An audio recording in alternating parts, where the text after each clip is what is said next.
বাংলা ভাষায় আল্লাহ তার রসুলের পক্ষে খুব কম গল্প আর কবিতা আছে, সব আছে কবিতার গল্পে। নদীর কথা, পাহাড়ের কথা, মাটির কথা, মায়ের কথা, ঠিক কিনা? মাছের কথা, গাছের কথা। ভাষা যিনি দিলেন সে আল্লাহ রাব্বুল আলামিনের কথা নাই, ঠিক কিনা? যার ওসিলায় গোটা সৃষ্টিকে তৈরি করা হলো সেই নূর নবী মুহাম্মদ সাল্লাল্লাহু আলাইহি ওয়াসাল্লামের প্রশংসায় কথা নাই।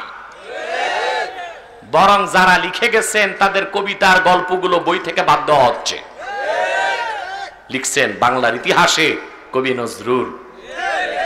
বাংলা ভাষায় আল্লাহ তার হাবিবের পক্ষে যে কথা লিখছে, 1000 বছরের ইতিহাসে বাংলা ভাষায় কেউ এই রকম কথা লিখতে পারে না।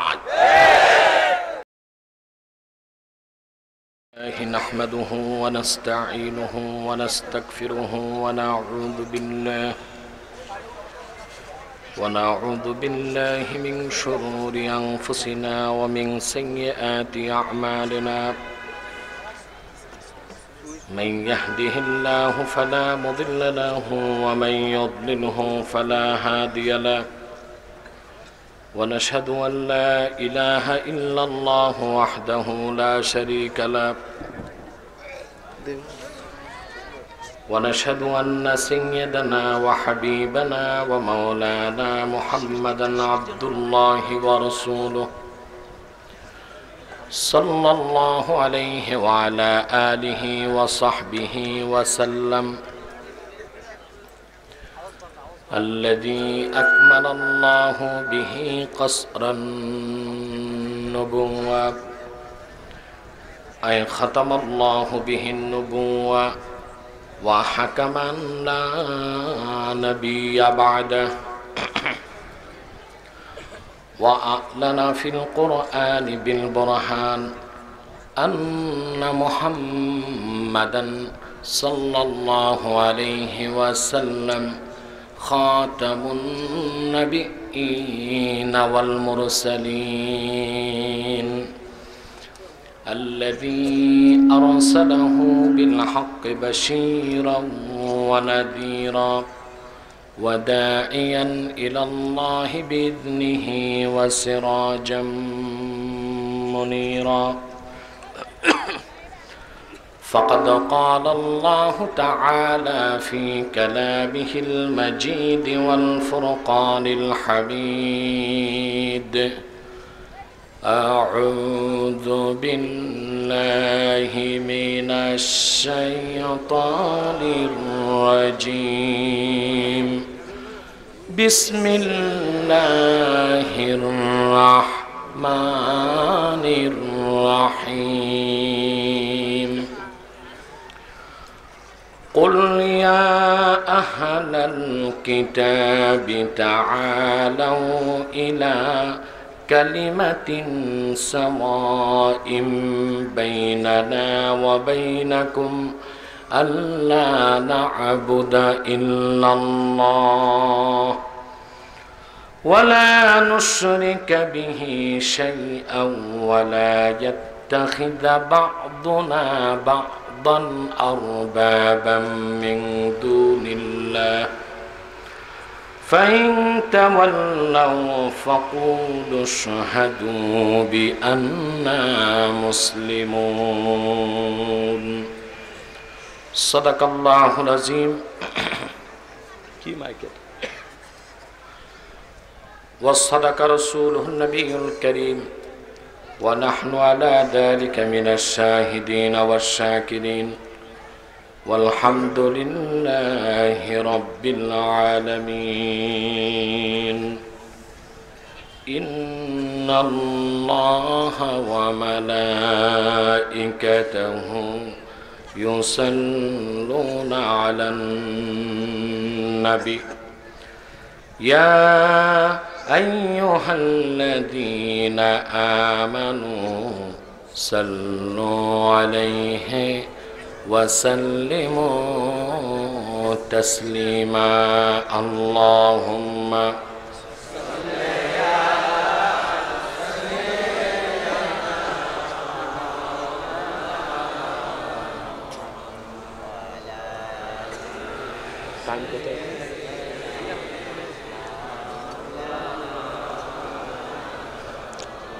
दिल जबान खुले रसूलुल्लाहर कदमे दरूद सालामेर हादिया पाठिए दिन। अल्लाहुम्मा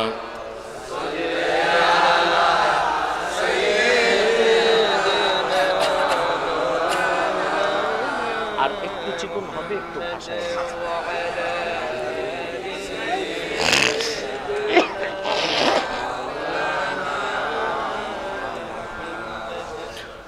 मदीना मदीना मोमिनों की गुनगुना है,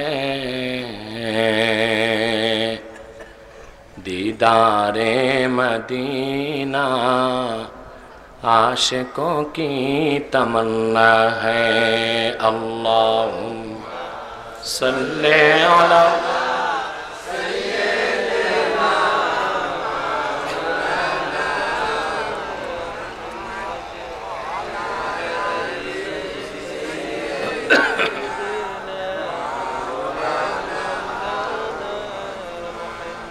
मदीने की हवा से जन्नती बू आती है, खाके पाके मदीना में नूर जन्नत चमकती है। अल्लाह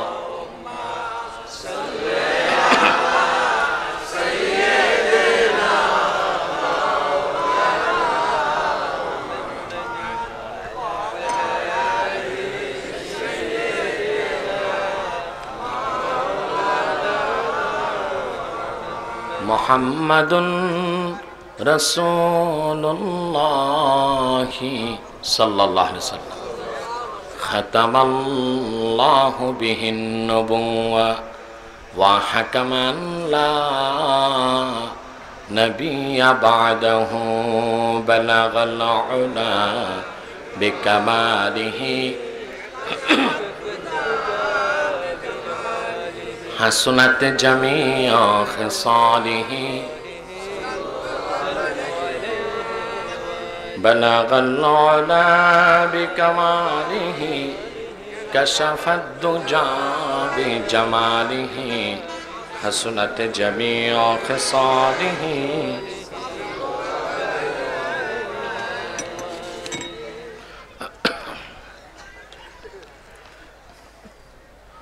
दुई दिन व्यापी 69तम বার্ষিক ইসালে সোয়াব মাহফিলের সম্মানিত সভাপতি,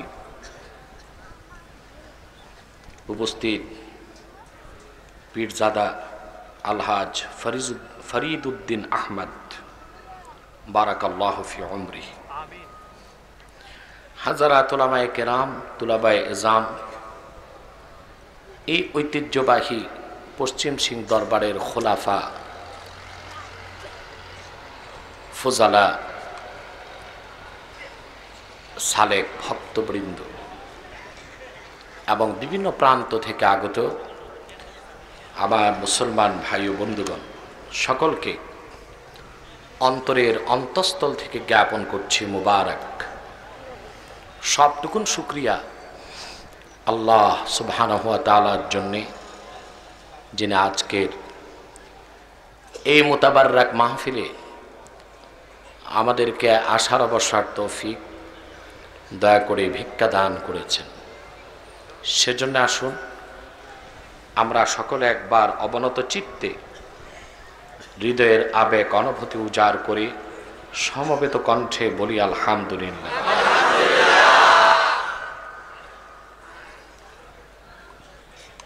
অগণিত অসংখ্য দরুদ ও সালাম আল্লাহর সৃষ্টির প্রধান আকর্ষণ, বিশ্ব সভার সভাপতি,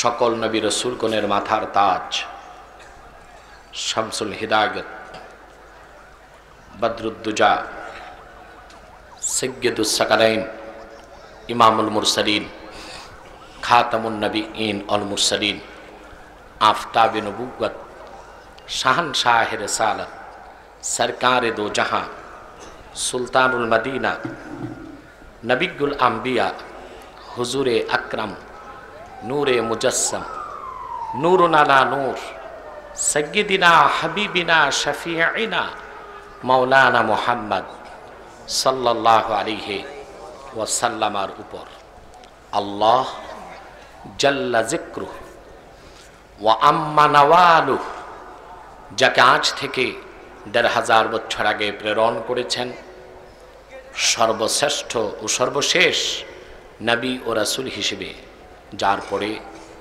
আজ পর্যন্ত পৃথিবীতে অবশ্যই কোনো প্রকার নবী কিংবা রাসূল অবশ্যই আসে নাই, অবশ্যই এখনো নাই, অবশ্যই কিয়ামত পর্যন্ত আসবে না। সম্মানিত সুধী, সন্ধ্যার পর থেকে আপনারা বক্তব্য শুনে এসেছেন, আলহামদুলিল্লাহ। কোরআন সুন্নাহ ভিত্তিক যে কথাগুলি আমরা শুনেছি, আল্লাহ পাক যেন তা আমাদের স্মৃতির পাতায় স্থায়ী করে দেন। আর ইচ্ছায় বা অনিচ্ছায় যদি কোনো ভুল বক্তব্য শুনে থাকি, তিনি যেন মেহেরবানি করে স্মৃতির পাতা থেকে তা মুছে দেন। বলুন আল্লাহুম্মা আমিন। আজকে আমি আপনাদের সামনে তেলাওয়াত করেছি সূরা আলে ইমরান থেকে ৬৪ নম্বর আয়াত। বলুন তো ভাই, কোন সূরা? আয়াত নম্বর কত? খুব সংক্ষেপে এই একটি আয়াতকে কেন্দ্র করে নির্ভরযোগ্য মুফাসসির এবং মুহাদ্দিসগণের দৃষ্টিকোণ থেকে কিছু কথা আপনাদের সামনে তুলে ধরার চেষ্টা করব। যদি আল্লাহ গফুর রহিম আমাকে আপনাদেরকে তৌফিক ভিক্ষা দান করেন, বলুন আল্লাহুম্মা আমিন। ভূমিকাতে একটি কথাই বলবো, আমরা এখানে যারা এসেছি, আসার পেছনে পার্থিব, জাগতিক, সামাজিক, রাজনৈতিক কোনো স্বার্থ নেই। আমরা এসেছি কেবলমাত্র আল্লাহ ও তার রসুলের সন্তুষ্টি অর্জন করার জন্য, ঠিক কিনা ভাই? আর অবশ্যই অবশ্যই কোনো ব্যক্তিকে কেন্দ্র করে এখানে আমরা আসি নাই, আমরা এসেছি আল্লাহর কোরআনকে কেন্দ্র করে, ঠিক কিনা? কোরআন কারীমের সঙ্গে যাদের সম্পর্ক, কোরআনের সাথে যাদের তাল্লুক, কোরআন ভিত্তিক জীবন যারা গঠন করবে, আল্লাহর কাছে তাদের মর্যাদা কত বাড়ে তা ভাষায় ব্যক্ত করার কোনো শব্দ আমার স্মৃতি ভাণ্ডারে নাই। আমি একটি হাদিস শোনাচ্ছি, শুধু সহিহ বুখারীতে এসেছে। وعن عائشة أم المؤمنين رضي الله تعالى عنها أنها قالت قال رسول الله صلى الله عليه وسلم الماهر بالقرآن مع السفرة الكرام البررة। উম্মাত জননী জ্ঞান তাপসী আম্মা জান হযরত আয়েশা রাদিয়াল্লাহু তাআলা আনহা বর্ণনা করেছেন, আল্লাহর রাসূল ইরশাদ করেছেন, আল মাহিরু বিল কোরআন, যে ব্যক্তি কোরআন শিখবে, কোরআনকে বুঝবে, কোরআন ভিত্তিক আমল করবে, কোরআনের নির্দেশনা মেনে চলবে, কাল কিয়ামতের দিন আল্লাহ পাক তাকে জিবরিল, মিকাইল, ইসরাফিল, মালাকুল মউতের সমান মর্যাদায় সমাসীন করে দিবে। আমরা কি সৌভাগ্য পেতে পারি? এত আস্তে কেন, একটু জোরে বলেন, এই সৌভাগ্য পেতে পারি? কেননা আমরাও তো কোরআনকে ভালোবেসেছি আর কোরআনকে কেন্দ্র করে বসে আছি, ঠিক কিনা ভাই সব? দ্বিতীয় কথা, আল্লাহ রাব্বুল আলামিন আমাদেরকে ভালোবেসেছেন, খুশি হলেন না? একটু আওয়াজ দিয়ে বলি আলহামদুলিল্লাহ। তিনি যাকে ভালোবাসেন তাকে তো হেদায়েতের পথে আনেন, ঠিক কিনা? কোরআনে আল্লাহ বলেছেন,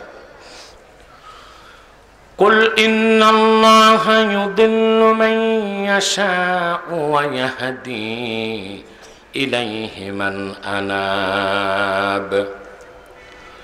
মুহাম্মদ সাল্লাল্লাহু আলাইহি ওয়াসাল্লাম আপনি বলুন, নিশ্চয় আল্লাহ রাব্বুল আলামিন যাকে ইচ্ছা তাকে পথভ্রষ্ট করেন, আর যে ব্যক্তি বিনয়ের সাথে এগিয়ে আসে আল্লাহ তাকে হেদায়েত করে রহমতের কোলে টেনে নেয়।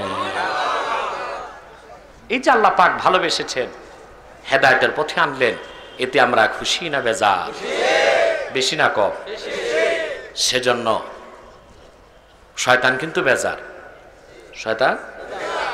শয়তান চাইবে আপনাদের কোরআনের এই তাফসীর থেকে দূরে সরাতে। তা যেন না পারে আমাদেরকে একটা প্রতিজ্ঞা করতে হবে। প্রতিজ্ঞা করে শয়তানের চক্রান্তকে আমরা নস্যাৎ করতে চাই। আমরা নিয়ত করছি কিছুক্ষণ পরে যে কথাটি আমরা শুনছি কোরআন থেকে, যে আলোচনা, তা শেষ করে ছোট্ট একটি দোয়া করে উঠার চেষ্টা করব। রাজি আছেন? কে কে হাত তুলে আল্লাহ রাব্বুল আলামিনকে দেখেন। আল্লাহু আকবার। জিন্দাবাদ জিন্দাবাদ।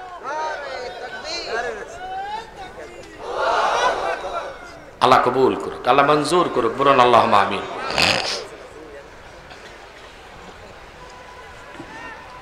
সম্মানিত সুধী, আসুন আমরা মূল আলোচনায় প্রবেশ করছি।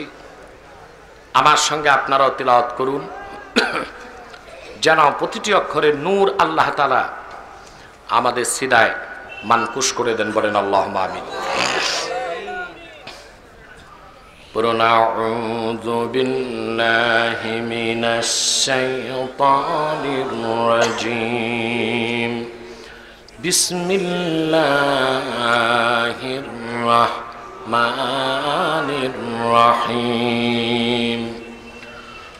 قل يا أهل الكتاب تعالوا إلى كلمة سواء بيننا وبينكم ألا نعبد إلا الله ولا نشرك به شيئا ولا يتخذ بعضنا بعضا أربابا من دون الله فإن تولوا فقولوا اشهدوا بأننا مسلمون।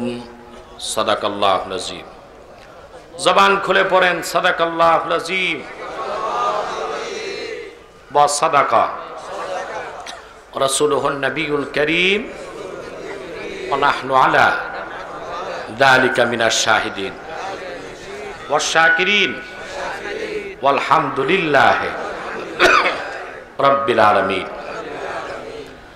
আল্লাহ পাক আজ থেকে ১৫০০ বছর আগে আপন হাবিব মুহাম্মদ সাল্লাল্লাহু আলাইহি ওয়াসাল্লামের মাধ্যমে তাবৎ বিশ্বের আসমানি কিতাবে ও পূর্বের ধর্মে বিশ্বাসী যারা ছিল তাদের ডাক দিয়ে বলেন, ইয়া আহলাল কিতাব, হে আহলে কিতাব, যারা পূর্বের আসমানি কিতাবগুলোতে বিশ্বাসী, তাআলাউ ইলা কালিমাতিন সাওয়াইম বাইনানা ওয়া বাইনাকুম, আসো একটি কথায় আমরা ঐকমত্য স্থাপন করি, যে কথাটা আমরা মানি তোমরা মানতে পারো। সেটা কি? আল্লা না'বুদা ইল্লাল্লাহ, আমরা আল্লাহ ছাড়া কারো ইবাদত করব না। সুবহান। ইবাদত হবে কার? আল্লাহ। ওয়ালা নুশরিকা বিহি শাইআ, কোন ব্যক্তি বা বস্তুকে আল্লাহর সাথে আমরা শরীক করব না। ওয়ালা ইয়াত্তাখিযা বা'দুনা বা'দান আরবাবাম মিন দুনিল্লাহ, এবং আমরা মানুষ হয়ে অন্য মানুষকে আল্লাহকে বাদ দিয়ে রব বানাবো না। কি বানাবো না?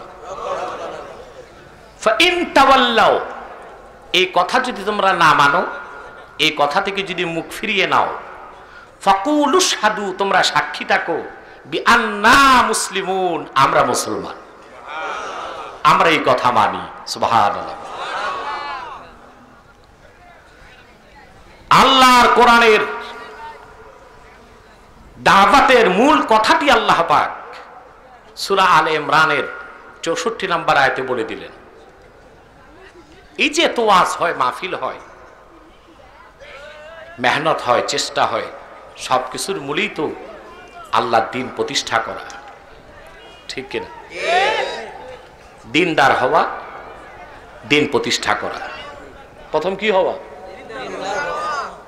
দিনদার না হয়ে দ্বীনের কাজ করা যাবে? দিনদার হওয়া, দ্বীনকে প্রতিষ্ঠা করা।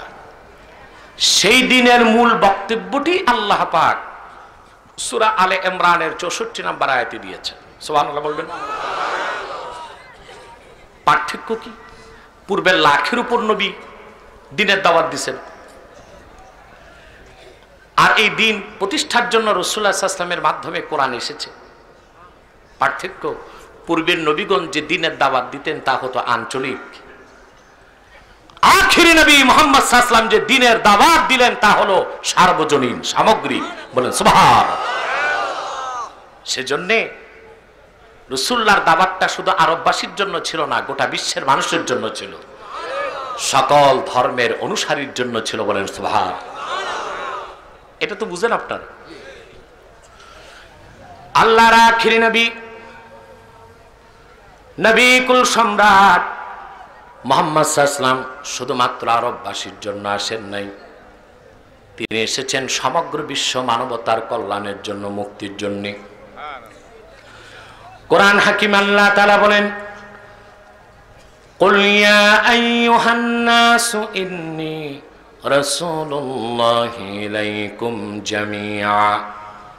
মুহাম্মদ সাল্লাল্লাহু আলাইহি ওয়াসাল্লাম আপনি বলুন, হে বিশ্বের মানুষেরা, আমি গোটা বিশ্বের মানুষের মুক্তির জন্য আল্লাহর পক্ষ থেকে রাসূল হিসেবে এসেছি। আল্লাহ রাসূল যে দ্বীন নিয়ে আসলেন তা সমগ্র বিশ্বের মানুষের জন্য, ঠিক কিনা?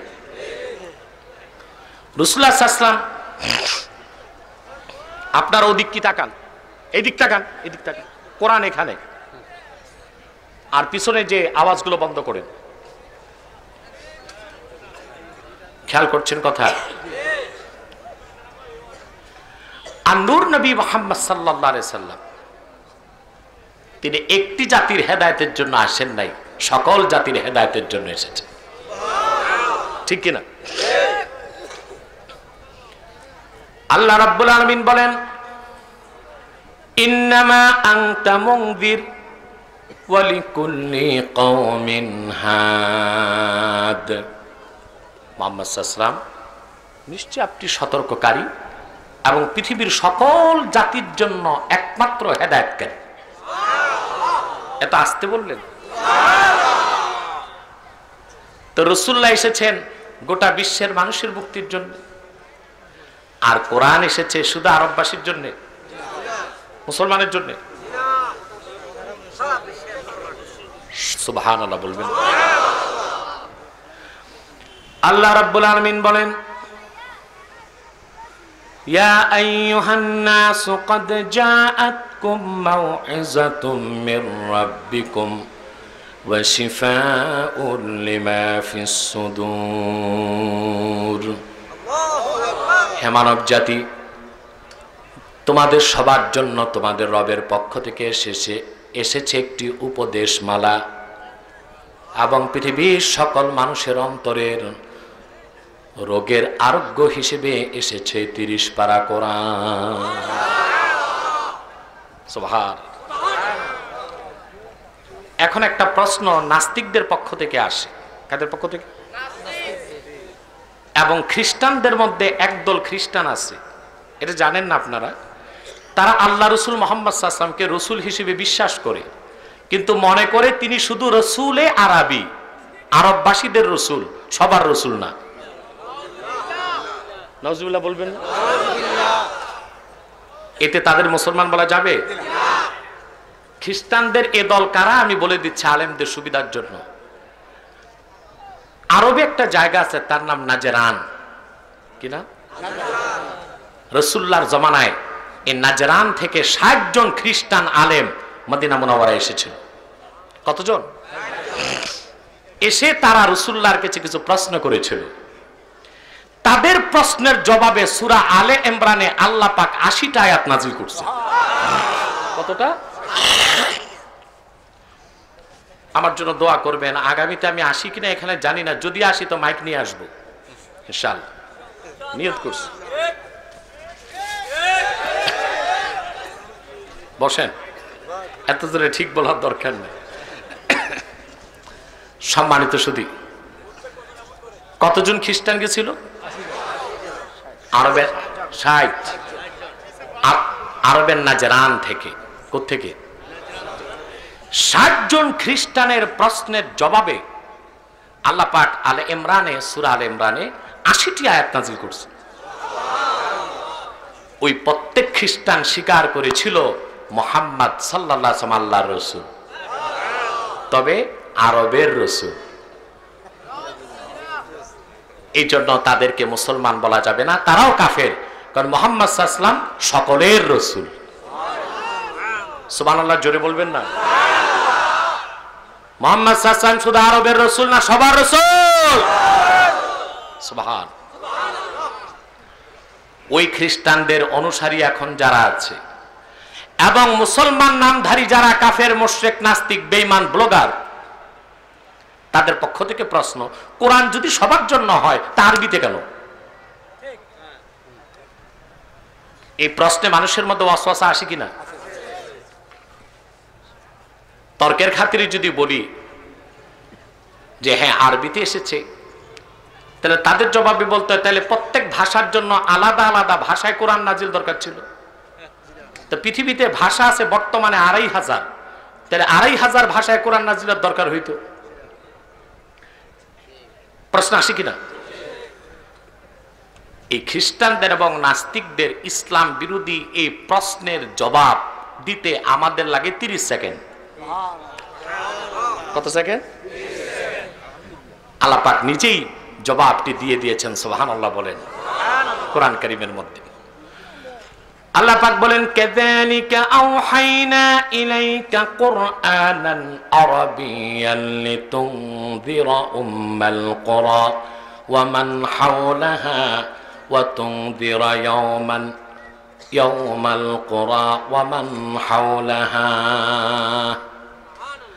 আল্লাহ পাক বলেন, মুহাম্মদ সাল্লাল্লাহু আলাইহি ওয়াসাল্লাম, আমি আপনার উপর 30 পারা কোরআন নাজিল করেছি বিশুদ্ধ আরবি ভাষায়।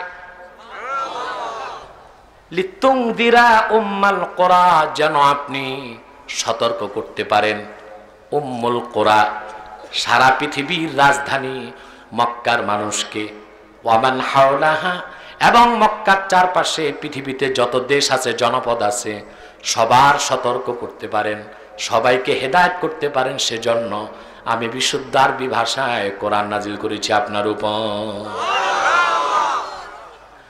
আল্লাহ বললেন উম্মাল কোরা, মক্কাকে বলা হয় উম্মুল কোরা, পৃথিবীর সকল জনপদের মূল। সুবহানাল্লাহ বলবেন। একটি দেশের মূল কি? রাজধানী। তা আল্লাহ বললেন মক্কাকে উম্মুল কোরা, সকল জনপদের মা। তার মানে সারা বিশ্বের রাজধানী হলো মক্কাতুল মুকাররমা। বলেন সুবহানাল্লাহ। এবার বুঝেন কথা, একটি দেশের মধ্যে আঞ্চলিক ভাষা ভিন্ন ভিন্ন থাকে, কিন্তু রাজধানীর ভাষা সবাইকে মানতে হয় নাকি? ভিন্ন ভিন্ন ভাষা না বাংলাদেশিরে? আরে মিয়া, বড় করে বুঝার দরকার নাই, ছোট করে বুঝেন। ছোট্ট একটা বাংলাদেশে ভাষার কত পার্থক্য দেখেন। হ্যাঁ, সিলেটে একরকম ভাষা, আমরা বলি আসি, তারা বলে আইরা। আমরা বলি পায়ে জোর নাই, ওরা বলে ঠ্যাঙ্গ জোর নাই। ঠিক কি? আপনাদের কুমিল্লাতে দেখেন, আমরা বলি আসবো যাবো, আপনারা বলেন আয়াম জায়াম। বলেন কি না? আরে এক কুমিল্লাতে দাউদকান্দিতে বলে পুলিশ, চান্দিনাতে হুলিশ, 14 গ্রামে হুলুস। ঠিক কিনা? নোয়াখালী কুমিল্লার পাশে কিন্তু ভাষার পরিবর্তন হয়ে গেছে। ওখানে কথায় কথায় ধরছে কইছে, কিছু বক্তা বের হয়েছে এখন, বাদাইমা টাইপের বক্তা, দৈচ্ছে কুচ্ছে এগুলো বলে না আওয়াজে। আপনার একটা স্লোগান শুনলাম ফেনীতে, ফেনীর স্লোগান, ছাত্ররা মিছিল করতেছে রোডঘাট বন্ধ করে, কলকারখানা চলতো না, গাড়ির চাকা ঘুরতো না, হেনি কলেজের টাহাদি সদর বদর চলতো না। পার্থক্য আছে না? কথা বলেন। চট্টগ্রামে যাবেন, আমরা বলি ভালো আছো, ওরা বলে গোম আছো। কি বলে? শুনছিলাম এক চট্টগ্রামের এক ছেলে ঢাকায় চাকরি হয়েছে, বুঝলেন? প্রথম বেতন পেয়ে মায়ের কাছে ঢাকা থেকে স্পঞ্জের রসগোল্লা পাঠিয়েছে।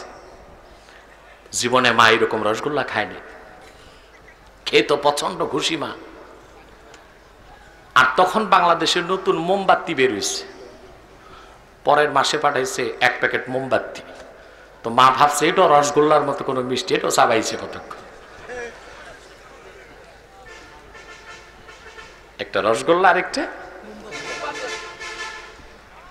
তো মা চিঠি লিখছে ছেলের কাছে, ছেলের লেখছে, বাবা দেখতে গোল গোল, হন্দে বড়া রস, ইয়ান বড় হোয়াদ, লম্বা লম্বা হইলতা বড়া, ইয়ান হোয়াদ নো। বুঝছেন কথাটা? বুঝেন নাই? দেখতে গোল গোল, হন্দে বড়া রস, ইয়ান বড় হোয়াদ। রসগোল্লা গোল গোল, রস বড়া, খাইতে মজা, হোয়াদ মারি ভালো। সইলতা বড়া লম্বা লম্বা, ইয়ান হোয়াদ নো। মোমবাতি খাইছে, ভাবছে ও রসগোল্লার মতো কিছু একটা। পার্থক্য আছে, আঞ্চলিক পার্থক্য। পৃথিবীতে এই পর্যন্ত ভাষা সৃষ্টি হয়েছে 8 লক্ষ, আর বর্তমান পৃথিবীতে জাতি উপজাতি জাতীয় সাম্প্রদায়িক ভাষা আছে 2500। কত? একটি দেশে যেমন আঞ্চলিক ভাষার পার্থক্য থাকে, কিন্তু সারা দেশের প্রশাসনিক ভাষা হলো শুদ্ধ বাংলা ভাষা, যেটা রাজধানীর ভাষা। কথা বলেন। সারা পৃথিবীর রাজধানী হলো মক্কা। আল্লাহর ভাষা আরবি, মুহাম্মদ সাল্লাল্লাহু আলাইহি ওয়াসাল্লামের ভাষা আরবি, তিনি মক্কায় এসেছেন, মক্কার ভাষা আরবি। সেজন্য সমগ্র পৃথিবীর মানুষের হেদায়েতের জন্য যে কোরআন এসেছে সেটাও আরবি। জবাব পাইছেন? কথা বলেন। সুবহানাল্লাহ। সকল ভাষাই আল্লাহ বুঝেন, কিন্তু আল্লাহর প্রিয় ভাষা কোনটা? সুবহানাল্লাহ বলবেন। ভাষা এটা আল্লাহর পক্ষ থেকে অনেক বড় নেয়ামত। সুবহানাল্লাহ। আমরা কিন্তু নেয়ামতের শুকরিয়া আদায় করি না। এই যে 21 তারিখ গেল ভাষা দিবস গেছে না, আমরা যেভাবে ভাষা দিবস পালন করলাম, এতে আল্লাহ খুশি হবেন? ডিজে পার্টি করে, কনসার্ট করে, যে বাংলা ভাষার জন্য বাঙালি রক্ত দিল, সেই ভাষার গান না চালিয়ে হিন্দি গান চালিয়ে বাংলা ভাষাকে বৃদ্ধাঙ্গুলি দেখানো হয়েছে। এটি ভাষা দিবস পালন করলা তোমরা যুবকরা। ভাষা দিলেন কে? বলার শক্তি দেন কে? সে আল্লাহর প্রশংসায় দুটো কথাও তো বললা না। আল্লাহর নেয়ামতের শুকরিয়া আদায় করতে হয়। আল্লাহ কোরআনে বলেছেন, লাইন শাকারতুম লাযীদান্নাকুম ওয়া লাইন কাফারতুম ইন্না আযাবি লাশাদীদ। তোমরা যদি আমার নেয়ামতের কৃতজ্ঞতা আদায় করো, আমি নেয়ামত বহুগুণ বাড়িয়ে দিব। আর যদি আমার নেয়ামতের না শুকরি করো, আমি আল্লাহ নেয়ামত কেড়ে নিব, কঠিন শাস্তির ব্যবস্থা করব। এই ভাষাটা আল্লাহ দিয়েছিলেন, কিন্তু আল্লাহর প্রশংসা করতে পারি নাই। আজ সেই ভাষা দিবসে চলে এসেছে হিন্দি গান। এর মানে নেয়ামত উঠে যাবার ব্যবস্থা হচ্ছে। আমি প্রশাসনকে বলবো, ভাষা আন্দোলনে, ভাষা দিবসে বাংলাকে বাদ দিয়ে যারা হিন্দি গান আমদানি করেছে, তারা ইসকনের দালাল, হিন্দুস্তানের দালাল, তাদের পাকড়াও করে রাষ্ট্রদ্রোহিতায় মামলা দাও।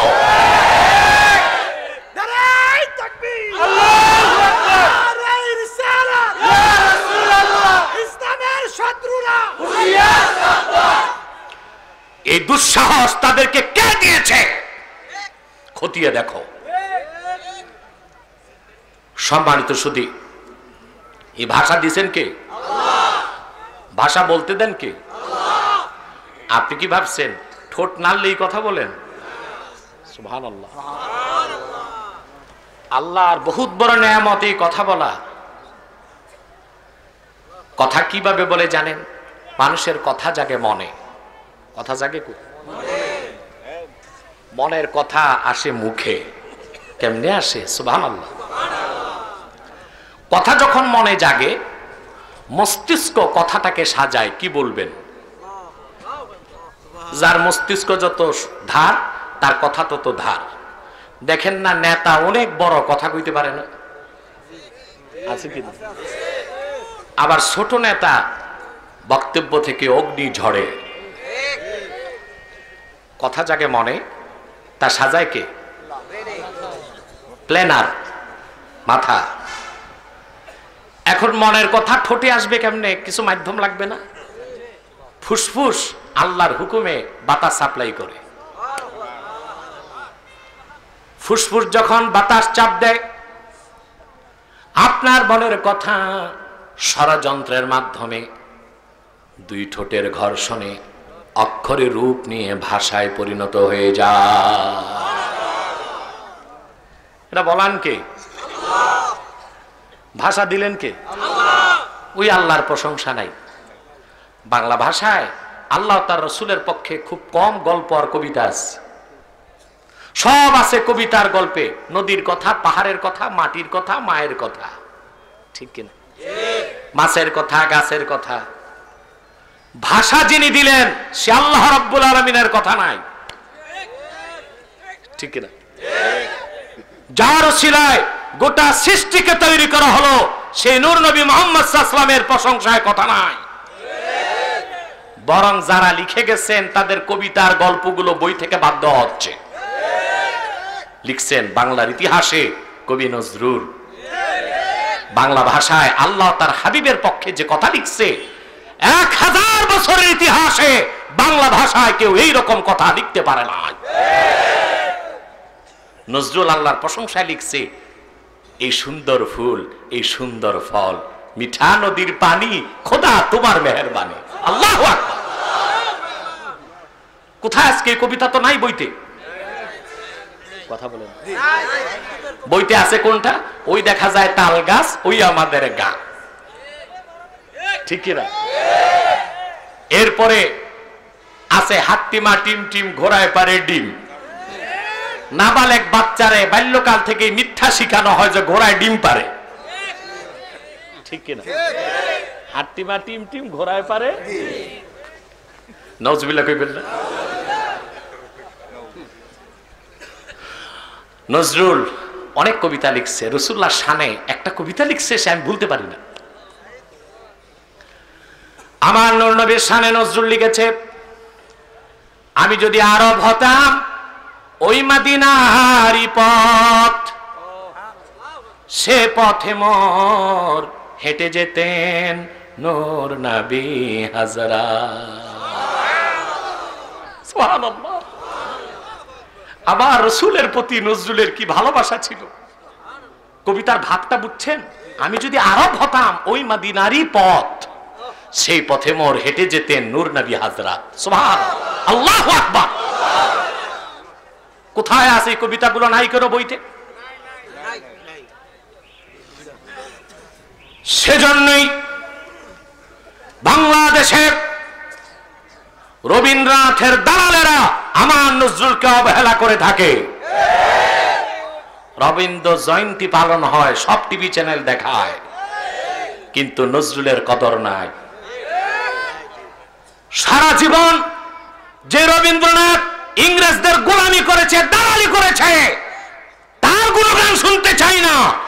যে বিদ্রোহী কবি নজরুল তার কবিতার ভাষায় কুখ্যাত ইংরেজদের স্বৈরাচারের দেয়ালকে ভেঙে টুকরা টুকরা করেছে, সে নজরুলের কবিতাকে আমরা জাতীয় সঙ্গীত চাই।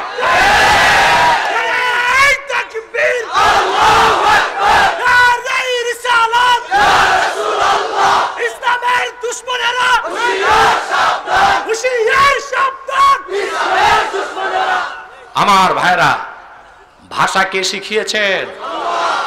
ক্ষমতা দেন কে? কৃতজ্ঞতা হবে কার? রফিক, সালাম, বরকত, ওদের জন্য দোয়া করো, সমস্যা নাই। কিন্তু ভাষা যিনি শিখালেন ওনার প্রশংসা লাগবে, নতুবা তোমাদের বুকের উপর দাঁড়ায়া ইসকনের দালালরা হিন্দু গান চালিয়ে বাংলা ভাষাকে বৃদ্ধাঙ্গুল দেখাবে। ঠিক কিনা? আমার বন্ধু সব, সেজন্য বলি পৃথিবীতে এই পর্যন্ত একটি দুইটি নয়, 8 লক্ষ ভাষা সৃষ্টি হয়েছে। বর্তমান পৃথিবীতে প্রচলিত আছে 2500 ভাষা। তার মধ্যে ইংলিশকে বলা হয় ইন্টারন্যাশনাল ল্যাঙ্গুয়েজ, আন্তর্জাতিক ভাষা। আমি বলি আরবি হলো দ্য ল্যাঙ্গুয়েজ অব ইউনিভার্স, গোটা সৃষ্টি জগতের ভাষা। আমার আল্লাহ কথা বলেন আরবিতে, জিবরিলের কথা আরবি, নবিকুল সম্রাট মুহাম্মদ সাল্লাল্লাহু আলাইহি ওয়াসাল্লামের ভাষা আরবি, সারা পৃথিবীর রাজধানী মক্কার ভাষা আরবি। সারা পৃথিবীর মানুষের হেদায়েতের জন্য সে কোরআনের ভাষাও হয়েছে আরবি। এ কোরআন আর নূর নবী মুহাম্মদ সাল্লাল্লাহু আলাইহি ওয়াসাল্লাম যে হেদায়েত আনলেন তা শুধু মানুষের জন্য নয়, জিনদের জন্য। বলেন সুবহানাল্লাহ। হাদিস সাক্ষী, আমার নূর নবী যেই দিন তায়েফে গেলেন মানুষের হেদায়েতের জন্য, বর্বর তায়েফবাসী আল্লাহর হাবিবকে কষ্ট দিল, পাথর বর্ষণ করলো, রাসূলুল্লাহর জিসিম মোবারক রক্তাক্ত হয়ে গেল। যায়েদ ইবনুল হারিসা বলেন, যখন কাফেরেরা চলে গেল আমি রাসূলুল্লাহকে নিয়ে এক ইহুদির আঙ্গুর বাগানে চলে গেলাম। সেই বাগানে যে লোকটি বাগানের কাজ করত তার নাম ছিল আদ্দাস। যারা বলেন কি নাম? সে ছিল ধর্মে খ্রিস্টান। কি ছিল? আল্লাহ রসুলের সামনে এসে আদ্দাস জিজ্ঞেস করলো, আপনি কি মুহাম্মদ সাল্লাল্লাহু আলাইহি ওয়াসাল্লাম? হুজুর বললেন, হ্যাঁ। তুমি কেমন করে জানলে? আদ্দাস বলল, হুজুর আমি তাওরাত পড়েছি, ইনজিল পড়েছি। ইনজিল কিতাবে আপনি রসুলের যত প্রশংসা পেয়েছি, বর্ণনা পেয়েছি, তাতে আমি বুঝতে পারছি আমি আখিরি নবী মুহাম্মদ সাল্লাল্লাহু আলাইহি ওয়াসাল্লামের কদমের সামনে দাঁড়ায় আছি।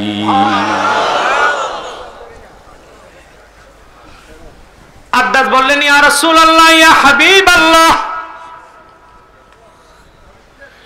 তাওরাত ইনজিল কিতাবের মধ্যে আপনার একটি পরিচয় এসেছে, আপনি হবেন চরম ধৈর্যশীল। তার প্রমাণটা আমি আজকে দেখেছি। বর্বর তায়েফবাসী এত পাথর বর্ষণ করলো, একটি বারের জন্য তো আপনি বদদোয়া করলেন না। আদ্দাস বলল, হুজুর আমি আর দেরি করতে চাই না, হাতি ইয়াদাক উবাইউকা ইয়া রাসূলুল্লাহ, আপনার হাতটা লম্বা করে দিন, আমি আপনার কালেমা পড়ে এখন মুসলমান হয়ে যাব।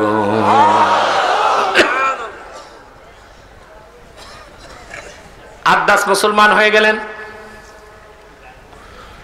আল্লাহ রসুল বললেন, আদ্দাস একটু পানি আনো, আমি ওযু করে আমার রবের জন্য নামাজ পড়ব। সুবহানাল্লাহ। চরম বিপদের সময় রাসূলুল্লাহ নামাজকে ভুললেন না। আর রাসূলুল্লাহর উম্মত দাবিদার আমরা ইচ্ছায় হেলায় অবহেলায় নামাজকে ছেড়ে দেই। হুজুর বলেন, আদ্দাস একটু পানি আনো, আমি ওযু করে নামাজ পড়ব। আদ্দাস পানি নিয়ে আসলেন। যায়েদ বিন হারিসা বলেন, আমি রাসূলুল্লাহকে ওযু করাতে লাগলাম। হাতের পানিগুলো হাতে পানি দিলাম, রক্ত মোবারক ধুয়ে সাফ হতে লাগলো। হুজুর হাত ধৌত করলেন, মুখ ধৌত করলেন, মাথা মাসা করলেন। কিন্তু যখন আমি আল্লাহর রসুলের কদম থেকে, এই হোন্ডাগুলো বন্ধ করো তো, যার যাওয়ার সে হোন্ডা বন্ধ করে যাবে, কোনো পিছনে হোন্ডা টোন্ডা চলবে না। যাও, দুজন যাও স্বেচ্ছাসেবক, ধাক্কা দিয়ে নিয়ে যাবে, তারপর যাবে। কি বলেন আপনারা? হাজার হাজার মানুষ বসে আছে কোরআন শুনতেছে, আর সল্টু চৌধুরী যাবে হোন্ডা চালায় যাবে, ঘোড়ায় উঠায় দাও। সম্মানিত শুধু কথা খেয়াল করছেন? আল্লাহ রাসূল সাল্লাল্লাহু আলাইহি সাল্লাম মুখ ধৌত করলেন, হাত ধৌত করলেন, মাথা মাসা করলেন। যায়েদ বিন হারেসা বলেন, যখন রাসূলুল্লাহর পা ধৌত করতে গেলাম, আমি রাসূলুল্লাহর কদম মোবারক থেকে জুতা খুলতে আর পারি না। কাফেরদের পাথরের আঘাতে এত বেশি রক্ত ঝরেছে, আল্লাহর হাবিবের রক্তের সঙ্গে পায়ের তালুর সঙ্গে কাঠের খরম লেগে আছে। বড় কষ্ট করে ছুটালাম। ওযু করে রাসূলুল্লাহ নামাজে দাঁড়ায় গেলেন, সুললিত কণ্ঠে কোরআন পড়তে লাগলেন। একদল জিন পাশ দিয়ে যাচ্ছিল, সুবহানাল্লাহ বলবেন না? কোরআনের আওয়াজ শুনে জিনদের সর্দার বলল, দাঁড়াও, এমন একটা নতুন জিনিস কানে আসতেছে, যেরকম কথা মুসার মুখে শুনতাম, ঈসার মুখে শুনতাম, তার চেয়ে আরো সুন্দর মধুর কথা শোনা যাচ্ছে, একটু শুনে নেই। আল্লাহ রাসূল নামাজে তেলাওয়াত করলেন, জিন জাতি মনোযোগ দিয়ে কোরআন শুনলেন। সুবহানাল্লাহ বলবেন? এক পর্যায়ে তারা বলল, কোরআনে আল্লাহ বলেছেন, তারা বলল, ইন্না সামি'না কুরআনান আজাবা, আমরা বড় সুন্দর আশ্চর্য একটি কোরআন শুনেছি। আমরা মুসার মুখে ইনজিল তাওরাত শুনেছি, ঈসার মুখে ইনজিল শুনেছি, কিন্তু মুহাম্মদ সাল্লাল্লাহু আলাইহি ওয়াসাল্লামের নূরের জবানে যা শুনলাম, এটা তো তাওরাত ইনজিল থেকে অনেক সুন্দর এবং মজার জিনিস। নামাজ শেষ, সমস্ত জিনগুলো আল্লাহ রাসূলের হাতে হাত রেখে মুসলমান হয়ে গেল। সুবহানাল্লাহ বলবেন? যে সব জিন মুসলমান হলো, তাদের অনেকেই, সবগুলোই তো আল্লাহ রাসূলের সাহাবী হয়ে গেছিলেন। আল্লাহ রাসূল সাল্লাল্লাহু আলাইহি ওয়াসাল্লাম দুনিয়া থেকে বিদায় নেওয়ার পর অনেক শয়তান জিন মওযু হাদিস বানাতে লাগলো। কি হাদিস? মানুষ শয়তান যেমন মওযু হাদিস বানিয়েছে, জিন শয়তানও কিছু মওযু হাদিস বানিয়েছে। তারা সুযোগ নিয়েছে এভাবে যে রাসূলুল্লাহর অনেক সাহাবী জিন ছিল, বুঝেন না? আর মানুষকে না আইডেন্টিফাই করা যায় তার জন্ম কবে, মৃত্যু কবে, আল্লাহ রাসূলের সাহাবীদের দেখছে কিনা, জিনদের তো এই খবর নেওয়ার সুযোগ নাই। এই জিন শয়তান যখন হাদিস বানাতে লাগলো, তখন সমস্ত ওই যুগের যাদেরকে বলা হয় আইম্মা মুতকিনুন, সুবহানাল্লাহ, হাদিস শাস্ত্র যারা সাজিয়েছেন, উলুমু মুস্তালাহিল হাদিস, উলুমে হাদিস যারা সাজিয়েছেন, উসুলে হাদিস যারা লিখেছেন, কথা বুঝতেছেন?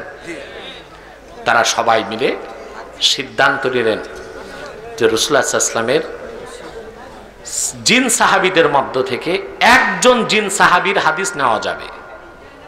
কয়জন? তার নাম এসেছে ওসমান বিন সালেহ। আমি আজকে বলে গেলাম, আপনারা লিখে রাখেন। রাসূলুল্লাহর সাহাবী, জিন সাহাবী, কি নাম? ওসমান বিন সালেহ রাদিয়াল্লাহু তাআলা। সুবহানাল্লাহ। অনেক জিন সাহাবী ছিলেন। আপনার নাম শুনেছেন শেখ আব্দুল আজিজ মুহাদ্দিস দেহলভীর কথা শুনছেন না? কে উনি? কারামতের জনপুর রহমতুল্লাহর পীর ও মুর্শিদ সৈয়দ আহমদ বেরেলি, ওনার পীর ও মুর্শিদ আব্দুল আজিজ মুহাদ্দিস দেহলভী। তিনি একদিন বাড়ির সামনে একটি বিষাক্ত সাপকে হত্যা করলেন। আসলে ওটা সাপ ছিল না, ওটা ছিল একটা জিন। কি ছিল? গভীর রাতে একদল লোক এসে তার দরজা টোকাতে লাগলেন। দরজা খুলি তিনি চিনে ফেলছেন এরা মানুষ না, এরা জিন। সালাম কালামের পর কয়, হুজুর, আমাদের বাদশা আপনাকে তলব করেছে। জিনের বাদশা। আব্দুল আজিজ মুহাদ্দিস দারহাই রহমতুল্লাহ তাদের কথায় গেলেন, যে দেখেন গহীন জঙ্গলে হাজার হাজার জিন বসে আছে, আর সিংহাসনে তাদের বাদশাহ বসে আছে। ওই বাদশার নামটা আমি জানি, এখন সেই বাদশাহ আছে কিনা জানি না। তার নাম ছিল জেওয়ার শাহ, জিনের বাদশা, সিংহাসনে বসে আছে। শেখ আব্দুল আজিজ মুহাদ্দিস দারহাই রহমতুল্লাহকে সম্মানের সাথে বসতে দিয়ে বাদশাহ বললেন, হুজুর আপনাকে তো আমরাও শ্রদ্ধা করি, কিন্তু গতকাল আপনি আমাদের জিন জাতির একটা বাচ্চাকে হত্যা করেছেন। শেখ আব্দুল আজিজ বললেন, না, আমি কোনো মানুষ হত্যা করি নাই কোনোদিন, জিন হত্যার তো প্রশ্নই আসে। বলে আপনি একটা সাপ হত্যা করেছেন? বলে সাপ হত্যা করেছি। বলে সেটাই তো আমাদের একটা জিনের বাচ্চা ছিল। শেখ আব্দুল আজিজ বললেন, আল্লাহ রসুলের নির্দেশ পালন করেছি। বলে তার মানে? তিনি বলেন, আল্লাহ রসুল বলেছেন, উকতুলুল মুযি ক্বাবলাল ইদা, কষ্টদায়ক জিনিস কষ্ট দেবার আগেই হত্যা করো। তো সাপ তো মানুষকে হত্যা করে, এই জন্য রসুল্লাহর নির্দেশ আগেই তাকে হত্যা করতে হবে। জিনের বাদশা জিনদের উদ্দেশ্যে বললেন, তোমাদের মধ্যে এমন কেউ আছো যে আল্লাহ রসুলের সাহাবী? এক বৃদ্ধ জিন দাঁড়ালো, বলল, আমার বয়স 1700 বছর, আমি আল্লাহ রসুলের সহবত পেয়েছি, আমিও জানি রসুল্লাহ নির্দেশ করেছেন, উকতুলুল মুযি ক্বাবলাল ইদা, কষ্টদায়ক জিনিস কষ্ট দেবার আগে হত্যা করো। আব্দুল সেই জিনের বাদশা বললেন, আপনি বেকসুর খালাস। আর জিনের বাদশা রাষ্ট্রীয় ফরমান জারি করলো জিনদের উপর, তোমরা যে কোনো সুরত ধরতে পারবা, সাপের সুরত ধরতে পারবা না, যদি ধরো বনি আদম হত্যা করে কোনো মামলা নেই। আমি কি বুঝালাম মুসলমান? আল্লাহর হাবিব মুহাম্মদ সাল্লাল্লাহু আলাইহি ওয়াসাল্লাম ১৫০০ বছর আগে যে দিন নিয়ে আসলেন, তা শুধু আরববাসীর জন্য নয়, সমস্ত মানুষের জন্য। সমস্ত মানুষের জন্য নয়, জিনদের জন্য। সুবহানাল্লাহ বলবেন না? সেজন্য সমস্ত পৃথিবীর রাজধানী মক্কা, আর মক্কার ভাষা আরবি, সেজন্য কোরআন এসেছে আরবি ভাষায়। সেই কোরআনে আল্লাহ পাক তার হাবিবের মাধ্যমে দিনের যে দাওয়াত দিলেন, তার সামগ্রিক এবং সার্বজনীন। বলেন সুবহানাল্লাহ। কিভাবে? আল্লাহ তার রসুলকে বললেন, আপনি বলুন, ইয়া আহলাল কিতাব, সকল পূর্বের আসমানি ধর্মগ্রন্থে বিশ্বাসীরা, তাআলাউ ইলা কালিমাতিন সাওয়াইন বাইনানা ওয়া বাইনাকুম, আসো একটি কথা আমরা এবং তোমরা সমানভাবে মেনে নেই। সুবহানাল্লাহ। কথাটা বলবো, শুধু কথাটাই বলবো না, একটু ব্যাখ্যাও দিব। সবাই প্রস্তুত আছেন? রাত তো বেশি হয়ে গেছে, ধৈর্য থাকবে? একটি কথা, কয়টি কথা? একটি কথার 3টা অংশ। কয়টা? আল্লাহ না'বুদা ইল্লাল্লাহ, আমরা আল্লাহ ছাড়া কারো ইবাদত করব না। রাজি আছেন? ওয়ালা নুশরিকা বিহি শাইআ, আল্লাহর সঙ্গে কাউকে শরীক করব না। সুবহানাল্লাহ। ওয়ালা ইয়াত্তাখিযা বা'দুনা বা'দান আরবাবাম মিন দুনিল্লাহ, এবং আমরা মানুষ আল্লাহকে বাদ দিয়া অন্য মানুষকে রব বানাবো না। এই কথাটায় আসো, আমরা তো বিশ্বাস করি, তোমরা বিশ্বাস করো। সুবহানাল্লাহ। কথা বুঝতেছেন? আল্লাহর পক্ষ থেকে যত নবী এসেছেন, রসুল এসেছেন, দ্বীনের দাওয়াতটা মৌলিকভাবে সবাই দিয়েছেন। কথা বুঝে না? আল্লাহর নবীরা যে আসছেন না, আগে লাখের উপর নবী, তাদের শরীয়ত একরকম ছিল না, তরিকা একরকম ছিল না, কিন্তু আল্লাহর দ্বীনের মূল দাওয়াতের ক্ষেত্রে সবাই একমত ছিলেন। আল্লাহ পাক কথাটি সূরাতুল কোরআন কারীমের মধ্যে ইরশাদ করেছেন। কথাটি আল্লাহ পাক বলেন,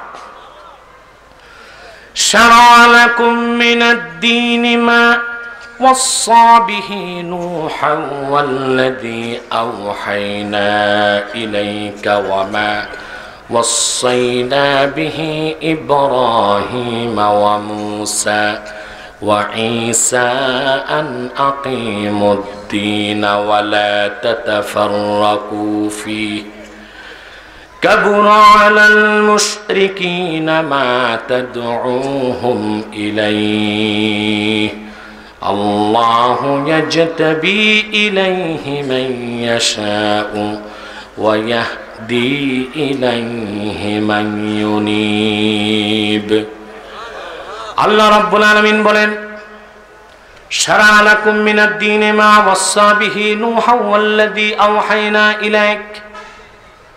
ও পৃথিবীর মানুষেরা, তোমাদেরকে আল্লাহর পক্ষ থেকে সেই শরীয়তটাই নির্ধারণ করে দেওয়া হয়েছে যে বিষয়ে উপদেশ দেওয়া হয়েছিল নূহকে।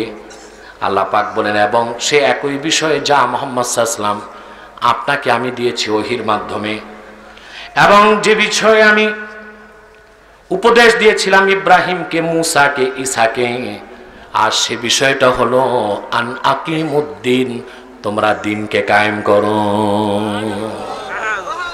সেই দিন কি? আল্লামা মাহমুদ আলুসি রুহুল মাআনিতে লিখেছেন ইন্নালিদ্দীনে সালাসাতা উসুল, দিনের মূল ভিত্তি তিনটি। কয়টি?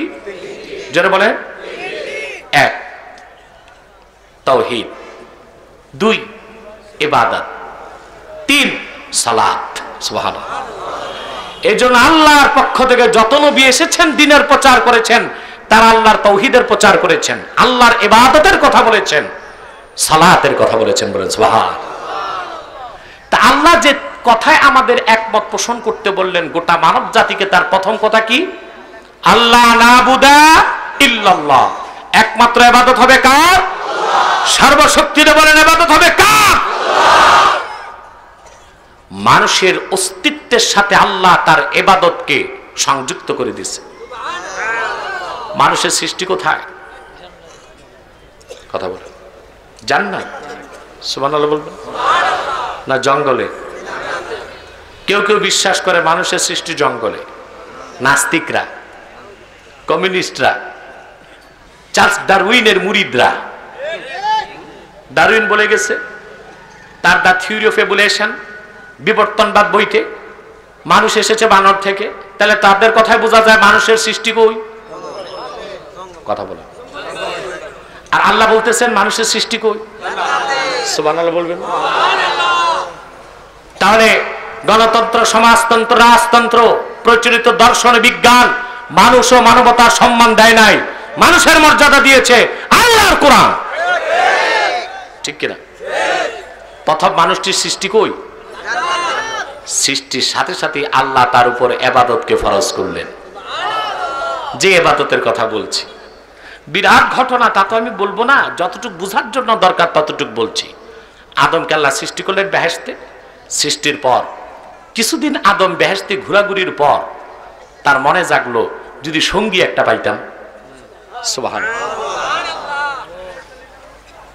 সঙ্গী ছাড়া মানুষের কোথাও ভালো লাগে না। বলা যায় সঙ্গী ছাড়া বেহেশত ভালো লাগবে না।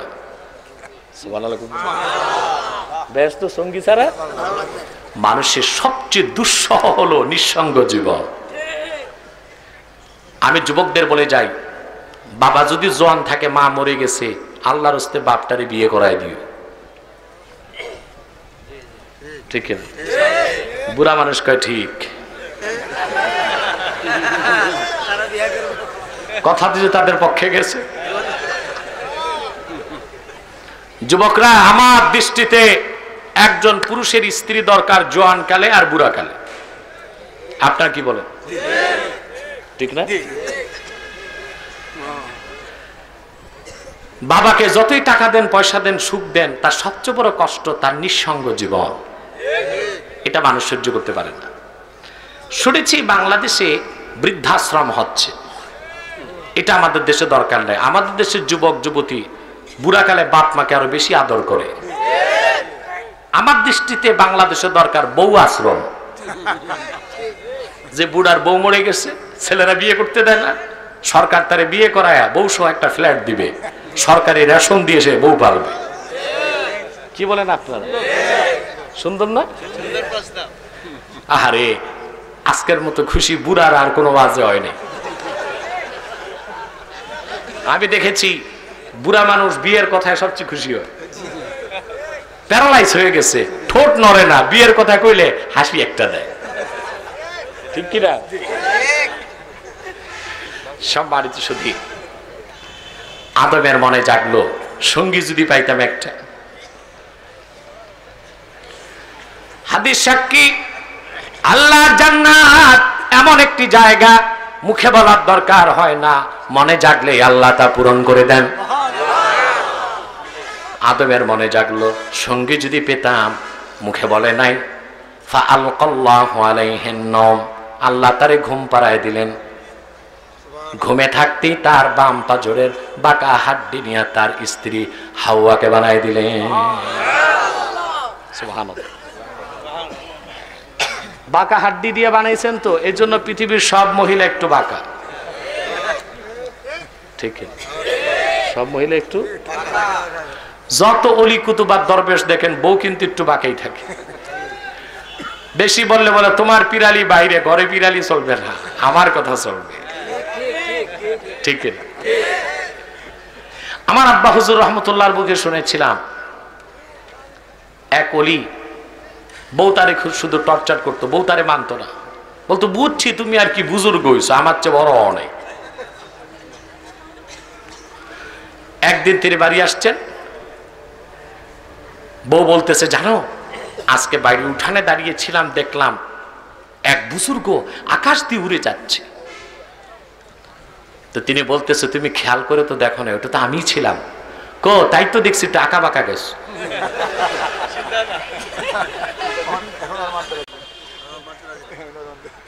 ভাই সব মহিলা একটু কি হয়, এই জন্য ইসলামের হুকুম, মহিলাদেরকে নির্যাতন করা যাবে না। আপনি যত শক্ত কষবেন এটা ভাঙ্গা যাবে, আর যদি বেশি নরম দেন তো এটা আংটার মতো গোল হয়ে যাবে। আপনার সাথে তার সাথে আপনার আচরণ হবে বন্ধুসুলভ। আপনি মানবাভিমান করবেন, স্ত্রীও মানবাভিমান করবে, কখনো নরমে কখনো গরমে। ঠিক কিনা বলেন? কথা বুঝতে পারছি? হযরত আদম চোখ খুলে দেখেন পরমা সুন্দরী এক যুবতী তার সামনে। মানবিক আকর্ষণে তিনি ধরতে গেলেন, জিবরিল দিয়েছে ধমক, মা থামো। কি করেন মিয়া সাহেব? কেন? আমি কি খত দিছি নাকি আপনার প্রশ্ন উত্তর দিব ওয়াজের মাঝখানে? রাখেন নাই? আহা, আমি আসলে মানুষের প্রশ্ন জাগে মনে, ফিরে উত্তর দেই তো, এই জন্য যা মন চায় তাই প্রশ্ন করে রাখি। দেখবেন কেউ প্রশ্ন করে রাখছে, হুজুর আমি কালকে কি খাবো একটু বলেন।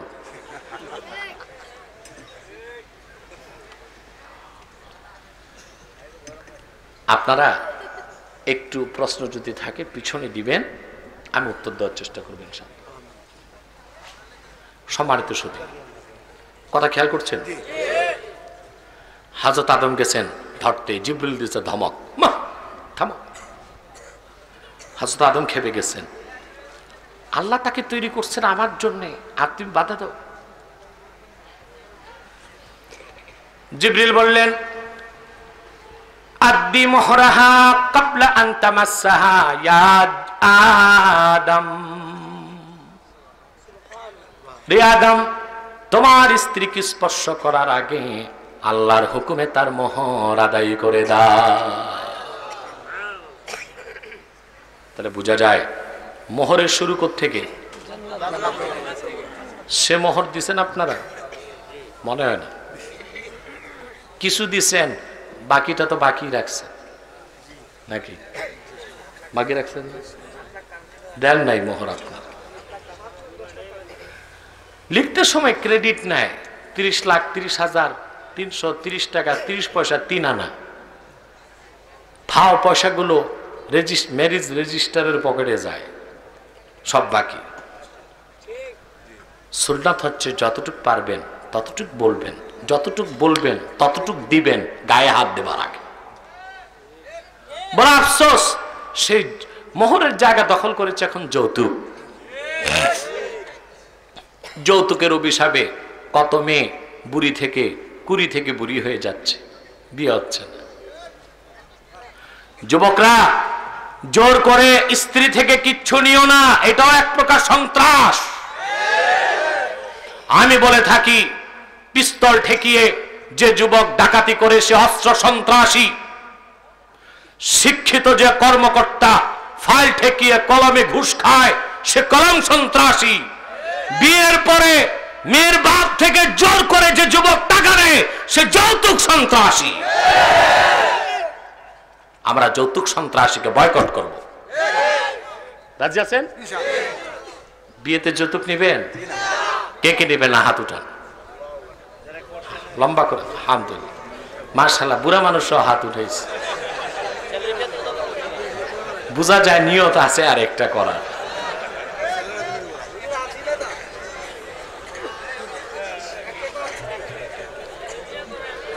তার মানে ছেলে মেয়ের বিয়েতে যৌতুক নিবে না। আলহামদুলিল্লাহ, বলেন আল্লাহুম্মা আমিন। সম্মানিত সুধী, হযরত আদম জিজ্ঞেস করলেন, কাইফা উয়াদ্দি মুহরাহা ইয়া জিবরিল। জিবরিল, আমি তো জানি না স্ত্রীর মোহর কিভাবে আদায় করব। হযরত আদম বললেন, জিবরিল ডেকে বললেন, সাল্লি আলা মুহাম্মাদিন সালাসা মাররাত। রে আদম, আল্লাহর আখিরি নবী মুহাম্মদ সাল্লাল্লাহু আলাইহি ওয়াসাল্লামের উপর 3 বার দরুদ পাঠায় দাও। আল্লাহ রাব্বুল আলামিন তোমার স্ত্রীর পক্ষ থেকে মোহর আদায় করে নেবেন। সুবহানাল্লাহ। কয়বার? তার রাসূলুল্লাহর প্রতি দরুদ সালাম এটাও শুরু হয়েছে কই? সুবহানাল্লাহ বলবেন। হযরত আদম আল্লাহর আরশে আজিমের দিকে তাকিয়ে নূরে মুহাম্মাদির দিকে নজর করে 3 বার দরুদ ও সালাম পড়লেন। বেহেশতে ছিলেন কয়জন? একজন। এখন হইলেন এবার মানুষ আল্লাহ কেন সৃষ্টি করলেন? উদ্দেশ্য তো বাকি। কথা বলেন। এবার আল্লাহ বেহেশতে ইবাদতকে ফরজ করলেন। ইবাদত হলো ইমতিসালুল আওয়ামির ওয়া ইজতিনাবুন নাওয়াহি, আদেশ মানা নিষেধ ছাড়া। এর নাম কি? আল্লাহ আদমকে আর তার স্ত্রীকে একটি আদেশ করলেন আর একটি নিষেধ করলেন। আল্লাহ কোরআনে বলেছেন, وَقُلْنَا يَا آدَمُ اسْكُنْ أَنْتَ وَزَوْجُكَ الْجَنَّةَ وَكُلَا مِنْهَا رَغَدًا حَيْثُ شِئْتُمَا وَلَا تَقْرَبَا هَذِهِ الشَّجَرَةَ فَتَكُونَا مِنَ الظَّالِمِينَ। আল্লাহ ডেকে বললেন, হে আদম, তুমি এবং তোমার স্ত্রী পরম আনন্দে বেহেশতে বসবাস করো।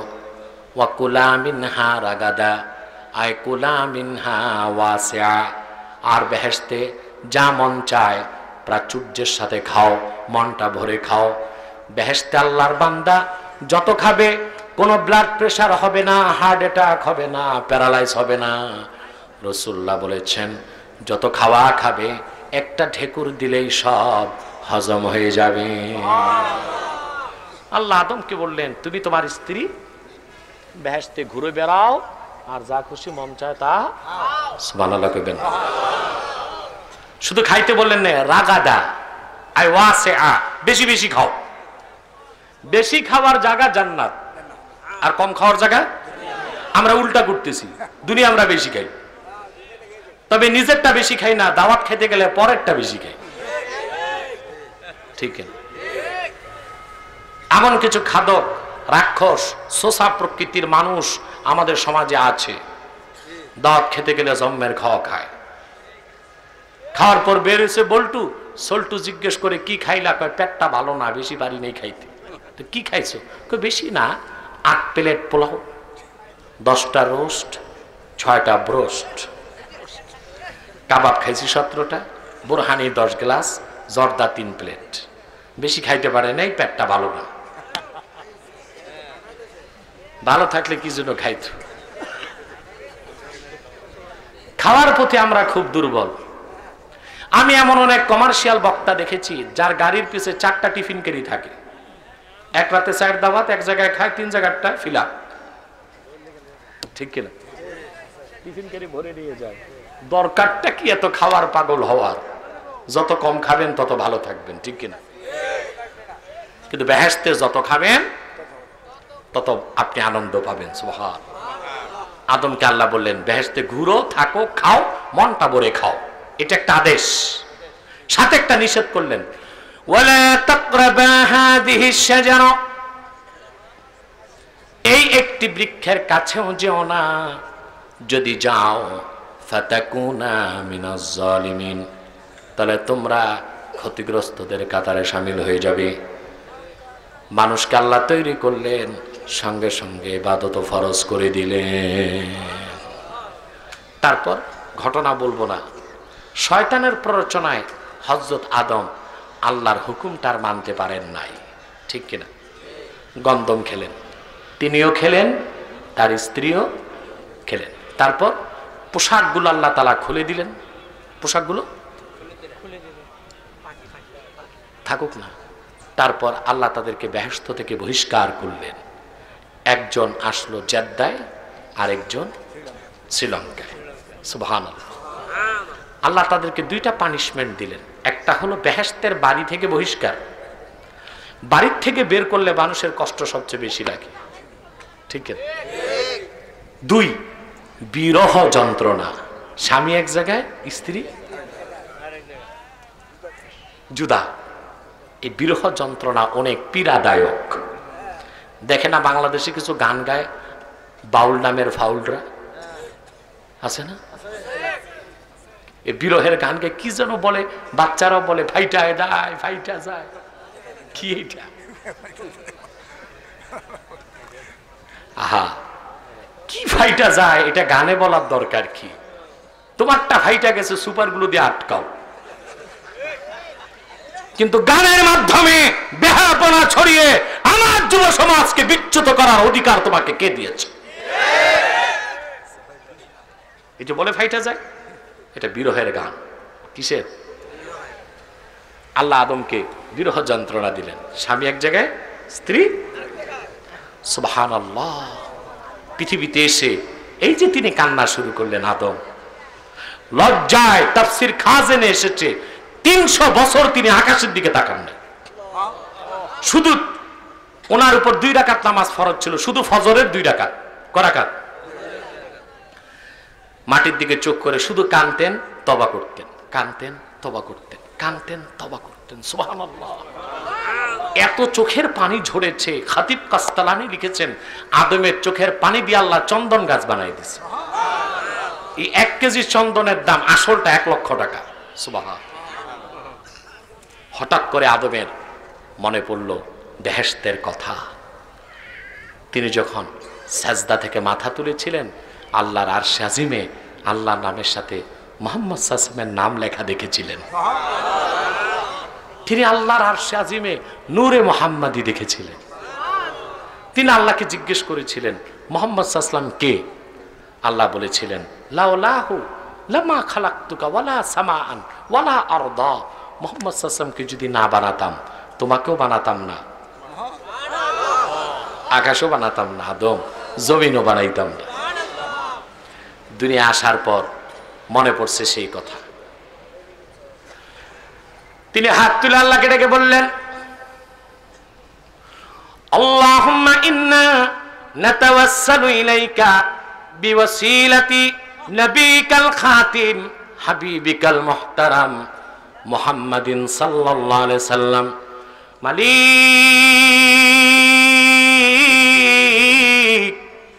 শত শত বছর তওবা করলাম, তুমি কোনো জবাব দিলা না। আজকে তোমার আখির নবী নূর নবী মুহাম্মদ সাল্লাল্লাহু আলাইহি ওয়াসাল্লামের ওসিলা ধরে তওবা করলাম। মুহাম্মদ সাল্লাল্লাহু আলাইহি ওয়াসাল্লামের খাতিরে আমাদের গুনাহগুলো মাফ করে তুমি আমাদের কবুল করে না।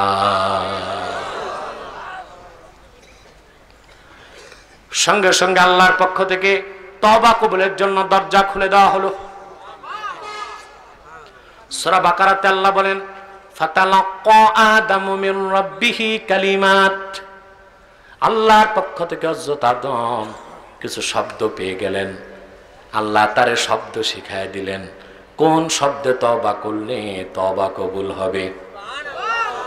কোরআনে আল্লাহ তা বলেছেন, যারা পারেন আমার সাথে পড়েন, রব্বানা যালামনা আনফুসানা ওয়া ইল্লাম তাগফির লানা ওয়া তারহামনা লানাকুনান্না মিনাল খাসিরিন।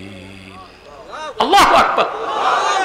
মিয়া হযরত আদম তওবা কবুল করলেন আমাদের নূর নবী মুহাম্মদ সাল্লাল্লাহু আলাইহি ওয়াসাল্লামের ওসিলায়। আর একদল ভণ্ড বাংলাদেশে বলে রাসূলুল্লাহর ওসিলা ধরা শিরক। তারা কি বলতে চায় হযরত আদম শিরক করেছেন? আছে না? আপনারা যেটা এখন একতারা কি বলেন, আমি বলি একদল, আপনারা বলেন একতারা। এটা অনেকদিন আমি বুঝি না। আমারে বলতেছে হুজুর একতারা আপনারে গালি দিচ্ছে, একতারা। আমি বলি আমি চিনি তারা, তারকা। একতারা কি? একদল। বলেন না আপনারা এই একতারা আছে? কথা বলেন, আছে না? এখানে নাই। আরে এখানে মানে এত লোক কি এক জায়গার নাকি? সব জায়গারই তো আছে। ওই একতারা থেকে দূরে থাকবে। ওই একতারা আপনারা চিনেন। ওই একতারা আল্লাহ রাসূলের শাফাত বিশ্বাস করে না, রাসূলুল্লাহর ওসিলা বিশ্বাস করে না, মাযহাবকে মানে না, পীরি মুরিদিকে বিশ্বাস করে না, নামাজের পর মুনাজাত করে না।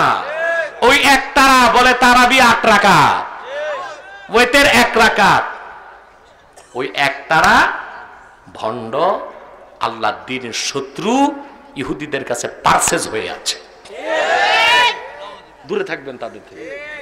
বহুত বলছি তাদের ব্যাপারে, বাংলাদেশে আমার চেয়ে বেশি কেউ বলে না, ঠিক কিনা? বহুত বলছি। এখন তো আমার ছাত্ররা বলতেছে আলহামদুলিল্লাহ বলেন। আমি তো এখন অবসর নেব, কি বলেন? সব বাড়িতে শুধু কথা খেয়াল করছেন। আদমের তওবা কবুল হয়ে গেল। ফাআওহাল্লাহু ইলা আদম ইয়া আদম কাদ গাফারতু যামবাক ওয়া জাআলতুকা মিনাল আম্বিয়া। রে আদম, মাফ করতে চাই নাই, আমার হাবিব মুহাম্মদ সাল্লাল্লাহু আলাইহি ওয়াসাল্লামের ওসিলা ধরার কারণে মাফ করে দিলাম। শুধু মাফ করলাম তাই নয়, তুমি আব্দুল্লাহ আদমকে আজকে আমি আল্লাহ নবিউল্লাহ বানায় দিলাম। সুবহানাল্লাহ। হযরত আদম দুনিয়াতে হয়ে গেলেন নবী। সুবহানাল্লাহ বলেন। ইবাদত আসছে আকাশ থেকে, কথা বলেন। বেহেশতে আল্লাহ আদমকে দিয়েছেন শুধু ইবাদত, দুনিয়াতে আসার পর দিয়েছেন 2টা, ইবাদত এবং খেলাফত। সুবহানাল্লাহ। খেলাফত বুঝেন? শুধু মিয়া সাহেব স্লোগান আছে আপনাদের, মরলে শহীদ বাঁচলে গাজী, আমরা সবাই মরতে রাজি। খেলাফত বুঝতে হবে, ঠিক না? আমাদের দেশে ইবাদতের কথা আছে, খেলাফতের কথা নাই। আছে? ইবাদত হলো আদেশ মানা, নিষেধ ছাড়া। আমি এক কথায় বুঝাই দিতে, খেলাফত হলো আদেশ মানানো, নিষেধ ছাড়ানো। বুঝেন নাই কথা? ইবাদত কি? আদেশ মানা, নিষেধ ছাড়া। খেলাফত হলো আদেশ মানানো, নিষেধ ছাড়া। আপনার যে ধর্ম নিরপেক্ষতার কথা বলেন, সেটা ইবাদতের ক্ষেত্রে চলবে। চুপচাপ বসে হালাল মানলাম, হারাম ছাড়লাম।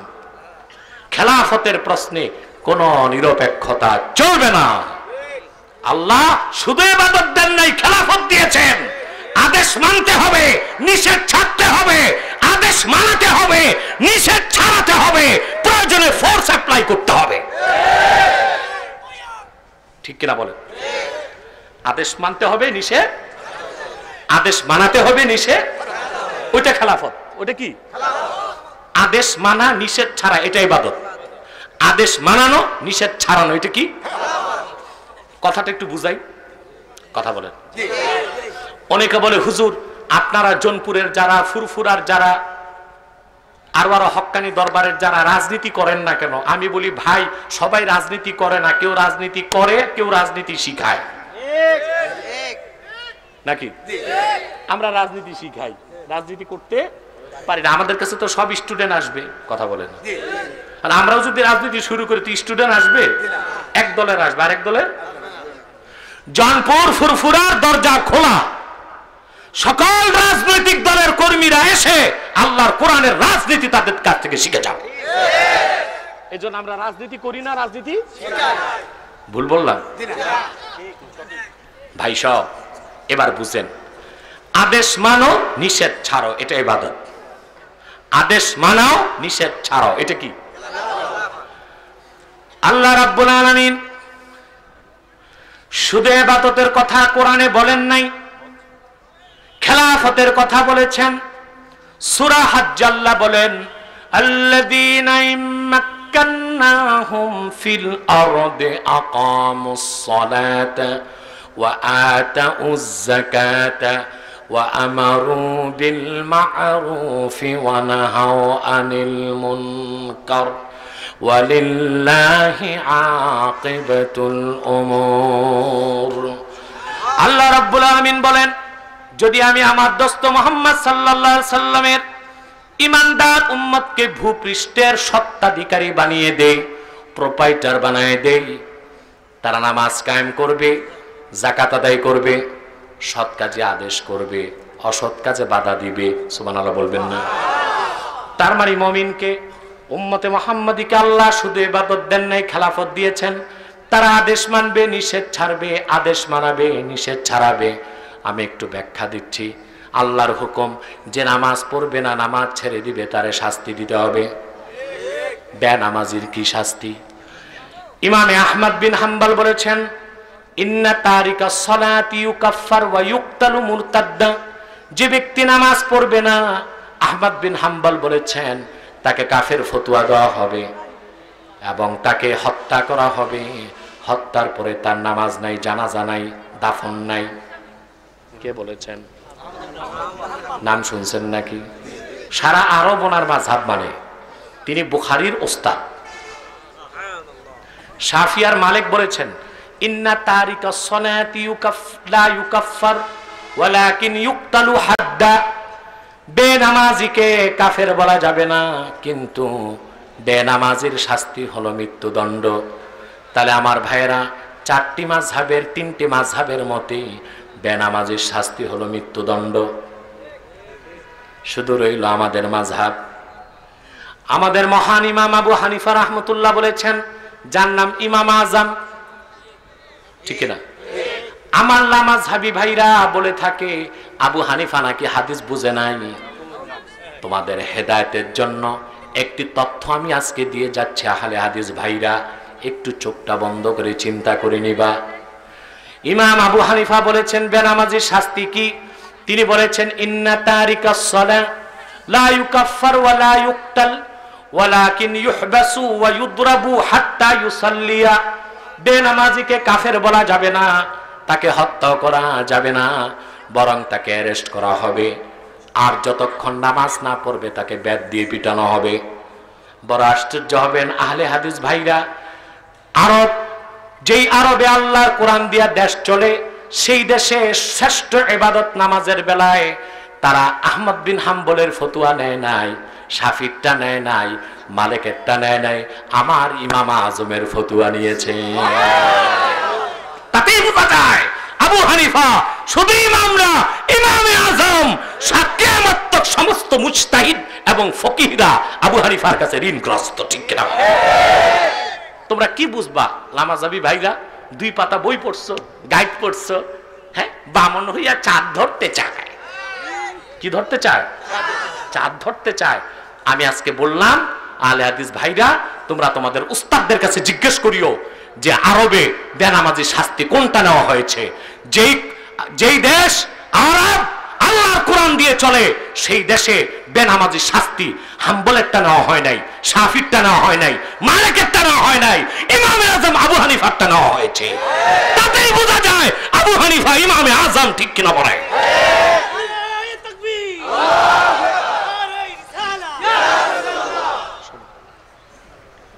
আল্লাহ, অনেক রাত হয়ে গেছে আর আমি ক্লান্ত হয়ে গেছি, আমি আর 10 মিনিটে শেষ করছি, আপনারা একটা লোক আর নড়াচড়া করতে পারবেন না, অনেক রাত আমি বুঝতে পারছি। আমার ভাইরা, তাহলে 4 মাযহাবের 3 মাযহাবের মতে বেনামাজি শাস্তি কি? আবু হানিফারটা কি? বেত্রাঘাত। কেমনে? অ্যারেস্ট। আগে কি? তারপর 1 ওয়াক্তের জন্য 5 বেত, 5 ওয়াক্তের জন্য।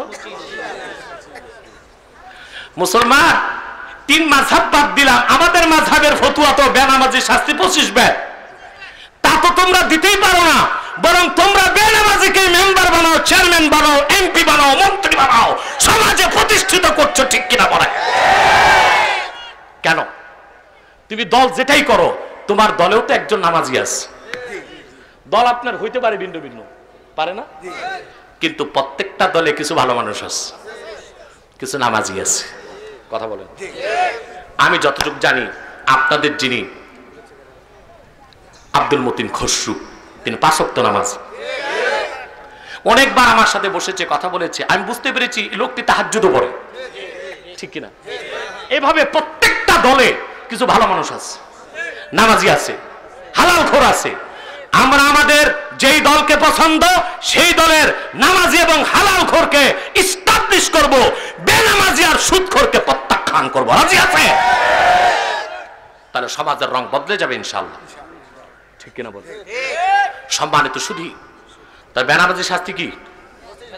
কয় বেত? এখন আপনাদের কাছে আমার প্রশ্ন, আগামীকাল ফজর নামাজের পরে, আহারে উনি ভয় পাইছে চলে যাচ্ছে নাকি? আল্লাহ মাফ করুন, যাদের বয়স হয়ে গেছে তারা তো একটু ভয় পাবেই, ঠিক কিনা? আর আমি মনে করি বয়স্ক মানুষ মনে করবে বেঁচে আছি, বোনাসে আছি, গেলেই ভালো নাকি? বিয়ের কথায় হাসছেন, যাওয়ার কথায় হাসলেন না। সম্মানিত শুধু কষ্ট হয়ে যাচ্ছে, ঘুমাচ্ছেন না তো? কে কে ঘুমান একটু হাত উঠান। পাওয়া গেছে একজন পাগল। বসেন, শেষ করছি, আমি বিষয়টা বুঝাই দিচ্ছি। আজকে ইবাদতটা বুঝে বাড়ি যাব, ঠিক আছে না? আপনার কাছে আমার প্রশ্ন, বেনামাজির শাস্তি কয় বেত? আগামীকাল সকালবেলা ফজর নামাজের পরে কংসনগর বাজারে দাঁড়িয়ে বেনামাজি ধরে যদি একটারে 25 বেত লাগান, খাইবেন কয় বেত? 25টা বদলায় 50টা, খাইবেন নি? তারপরে এই কাজটা এলাকার চেয়ারম্যান পারবে? পারবে না। এমপি পারবে? পারবে না। যদি বেত মারে 50টা, 25টা নামাজের জন্য সংসদে বামপন্থী কিছু আছে না, সব ঘেউ ঘেউ শুরু করে দিবে যে এমপি মৌলবাদী, এর বাদ দাও, ইমপিচ করো। কি করো? তাকে, তার পদকে কেড়ে নাও। কিন্তু আমরা টপ টু বটম, রাষ্ট্রের উচ্চ পর্যায় থেকে নিম্ন পর্যায় পর্যন্ত প্রত্যেকেই যদি আল্লাহর কোরআনের শাসন ব্যবস্থাকে মেনে নিতাম, তাহলে এমপি মন্ত্রী লাগতো না। একদিকে আজান হতো, আরেকদিকে 2 জন কনস্টেবল, একজন দারোগা নিয়া যদি হুইসেল বাজায়া ঘুরতো বাজারে, একটা বেনামাজিও বাইরে খুঁজে পাইতেন না, সব মসজিদে দৌড়াইত। এটা খেলাফত। এটা কি? এটা কি? সুবহানাল্লাহ কইবেন না? এটার নাম খেলাফত। তাহলে বোঝা যায় আল্লাহ একটা রাজনীতি শিখাইছেন। যারা বলে ইসলামের রাজনীতি নাই, আমরা তাদের সাথে একমত হতে পারি না। কে বলেছে ইসলামের রাজনীতি নাই? আমি আজ বলে যাচ্ছি দ্ব্যর্থহীন ভাষায়, আল্লাহর যত নবী এসেছিলেন প্রত্যেকেই রাজনীতি করেছিলেন। সহিহ মুসলিমের হাদিস, রাসূলুল্লাহ সাল্লাল্লাহু আলাইহি ওয়াসাল্লাম বলেছেন, ইন্না বানি ইসরাঈল তাসুসুহুমুল আম্বিয়া কুল্লামা হালাকা নাবিয়্যুন খালাফাহু নবী ফাইন্নাহু লা নাবিয়্যা বাদি ফাসায়াকুনু খুলাফা। সহিহ মুসলিমের হাদিস, রাসূলুল্লাহ সাল্লাল্লাহু আলাইহি ওয়াসাল্লাম বলেছেন, বনি ইসরাইলে রাজনৈতিক নেতৃত্ব দিতেন নবীগণ। তো নবীগণ রাজনীতি করছেন? কথা বলেন। আরে ভাই, এটা কি আমার কথা না? সহিহ মুসলিম, রাসূলুল্লাহর হাদিস। ইন্না বনি ইসরাঈল তাসুসুহুমুল আম্বিয়া কুল্লামা হালাকা নাবিয়্যুন খালাফাহু নবী ফাইন্নাহু লা নাবিয়্যা বা'দি ফাসায়াকুনু খুলাফা। বনি ইসরাইলে নবীগণ রাজনৈতিক নেতৃত্ব দিতেন। এক নবী চলে গেলে আরেক নবী আসতেন। অবশ্যই জেনে রাখো, আমি মুহাম্মদ সাল্লাল্লাহু আলাইহি ওয়াসাল্লাম আল্লাহর শেষ নবী। আমার পরে কিয়ামত তক কোনো নবী নাই, রাসূল নাই। আমার দ্বীনের পক্ষে কাজ করবে খলিফাগণ। খলিফা হবে, কি হবে? এই খলিফার কাজ হবে খেলাফত প্রতিষ্ঠা। বলেন সুবহানাল্লাহ। একটা ইবাদত আর একটা কি? কথা বলেন। একটা ইবাদত আর একটা ইবাদত কি?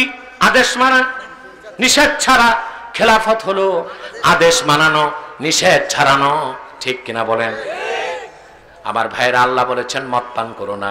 মদ না পান করা ইবাদত। আবার আল্লাহর হুকুম, যে মদ পান করে তারে 80 দোররা লাগাও। কত দোররা? এটা কি কথা কয়? আমি কি কবরস্থানে বসছি না মানুষের সমাজে? কেমন মানুষ? মহিলা না পুরুষ?